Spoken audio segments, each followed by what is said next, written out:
Hello everyone.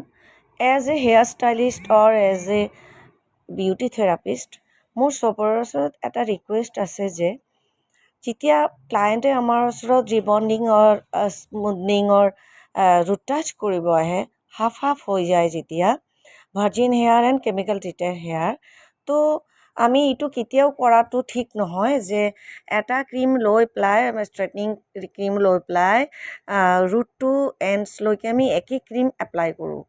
সেইটোত হ'লে কি হয় ভাৰ্জিন হেয়াৰ আৰু কেমিকেল ট্ৰিটেড হেয়াৰটো কি হয় কমপ্লিটলি ডেমেজ হৈ যায়।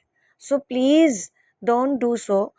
আপোনালোকে চবে কেমিকেল ট্ৰিটেডৰ কাৰণে যিটো নাম্বাৰ সেইটো ইউজ কৰিব আৰু ভাৰ্জিন হেয়াৰৰ কাৰণে যিটো নাম্বাৰ সেইটো এপ্লাই কৰি পেলাই কমপ্লিট প্ৰচেছটো কৰিব।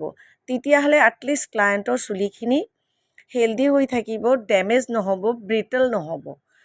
আমাৰ ওচৰত তেওঁলোকে আহে আমাৰ ওপৰত ফেড লৈ পেলাই, সেইটো আমি মেইনটেইন কৰাটো ভাল।